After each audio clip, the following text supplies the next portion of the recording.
Alright, welcome back to the channel. We are here for our 2025 Rally 1 race review. Yep, so excited.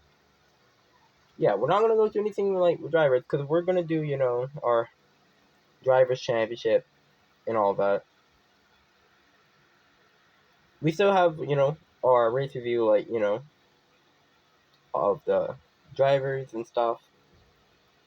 But this is like reviewing each and every race. Just see exactly what happened, how the season turned out, the storylines. Like, we've got our drivers championship order to do, our constructors order to do in another video. And then we still got, to react to our predictions that we made that were pretty awful, probably. But yeah, let's get started with Australia. First race of the season. First time we went to Australia for the first race. And yeah, Manton won. We thought it would be, utter Ford dominance because they pretty much dominated that race. I forgot. David North was P2. Yeah, Mon finished P4. So it just shows you how the season can twist and turn out. Because I don't think Mon got another P4 really that entire season. It was a pretty okay race. I remember it had a crash at the start. Let's go on to Van Kloos. Another Manton win. Basically the same podium as the last time.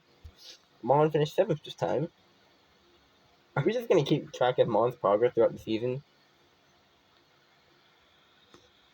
Then we go to Saudi Arabia. Basically same podium. But Marcus got 2 points. We're actually going through each race. Marcus got 2 points in that race. So yeah, not gonna lie, I'm just gonna skip. Japan was basically the same. Oh yeah, Japan. Roger Ramsey had that big crash. Not a big crash. That pretty dramatic crash at turn one. Pinch onto the curb, the gravel, pretty spectacular. But it only went until Elvister. So the first four races, honestly, the season were completely different from the rest. That's the big thing. The first four races were completely different. Like they were basically their own championship.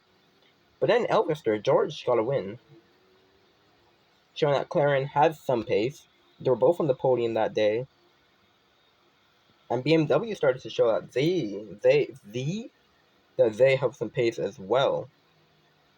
And yeah, the championship was pretty, because Manton already had won 4 races in a row. Then Manton won again in Canada. That one was pretty similar. Dragma actually got P6 in that race. I forgot that he even got that position. But yeah, this was the first really bad race for Arson Sarson. For some reason, they just always have bad luck in Canada. For some reason. But yeah, BMW had another strong race. Oh, Albon. I remember Albon. That was a really good one. Really good fight between and overtake with Manton and Ocon. I, yeah. Yeah, that one was definitely very memorable. Because, you say, oh, you can't overtake an Albon, but we got, one of the best overtakes of the year through there. But other than that, it was a pretty okay race for Albon standards. Nothing really else happened in that race, not gonna lie. France was okay. We got Ocon's first win of the season. I think Clarence's first one too. This is when you were like, wait a second, are Claren gonna win this championship? That was the first thing that would kind of hint you towards that factor. Also, it's one of Mario's only podiums this year. I forgot he got a third place here in France. And yeah, this is fourth place for Manton. This is, I would say, the start of when the Ford car started to go downhill in that second part of the season, well, middle part of the season. When Clarence started to pick up. Yeah, because at this point, we probably thought that George was going to win the title, no hands doubt, because the championship was pretty close. But the biggest. But then Manton was back, slapped in our face. Oh, we have to point this out, though. Donkey got a point. He got DMT Builder's first point ever. So that race was pretty special for them, definitely. Sweden was also special because Mark got his first Grand Prix win. I forgot that. I forgot that even happened. Mark literally won his first race this season. Honestly, I thought he'd won a race prior to that, but no, that was his first Grand Prix win. And yeah, it was a race that George and Manton made contact, so that was pretty spicy as well. That was the first flashpoint in the championship. That was the first championship flashpoint. And then the next race, Germany, Manton was back. Nothing really more to point out there. Short got a point, but this one was another like flashpoint in the championship because Manton was taken out by Mark. And yeah, lap one, both of them out. The first time that Manton had retired in a very long time. Like honestly, it was weird to see Manton retiring, and yet I think at this point the championship got to like 15 points within them. And this is when we thought that Manton was going to lose his championship, but then next race comes. Probably I would say the best race of the season, one of the best, like top three. Messeresh. George won, Manton fifth. It was a wet race, really interesting race. And yeah, I think within this, the championship was like, I think this is when it went to 14 points, no? Yeah, this is when it went to 14 points. And I was like, wow, we've never seen someone that close to Manton in a long time. Basically since the start of the seasons. Then we go down the line. Portugal was decent. That was a weird race. Like, Portugal was one of those weird races that was kind of forgettable, but a lot of stuff still did happen. This is, I think when Mon started to get back into points, P6, that was definitely his best result in a while. I can remember that for sure. And this, you can see this. Yeah, I'll take this. This is crucially when Arsene Sarston start doing pretty badly. 7th and 9th. Italy, they came back, of course. David got pole in Italy. Didn't convert that, though. I think it was the closest they got to a Grand Prix win. Brilliant fight between Ocon and David Norris, I remember. It was awesome. I would love to see them fight for a championship one day, both of them. I know David's already won one, but yeah, I would love to see both of them in a championship fight.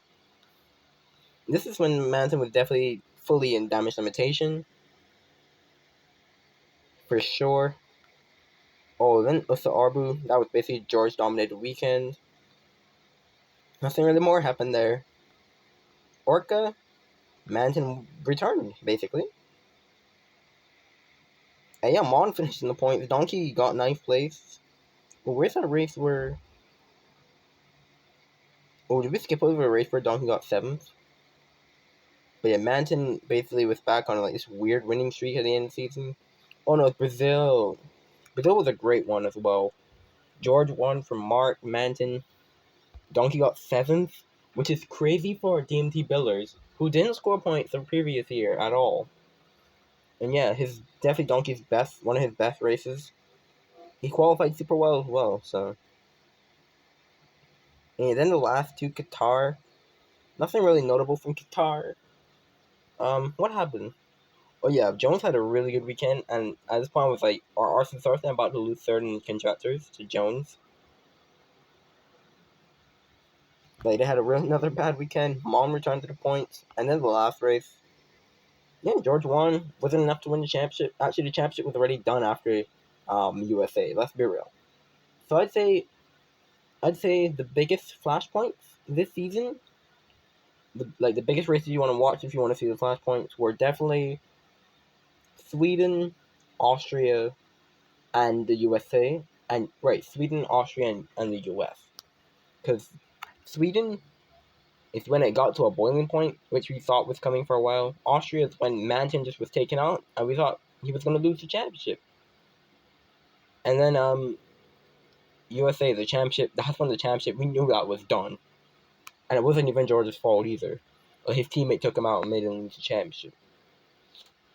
But yeah, that's basically our race review. So the best race, top 3 races, I would say Messeresh stole the king, because that one, like, it was basically survival. Like, it was just so good.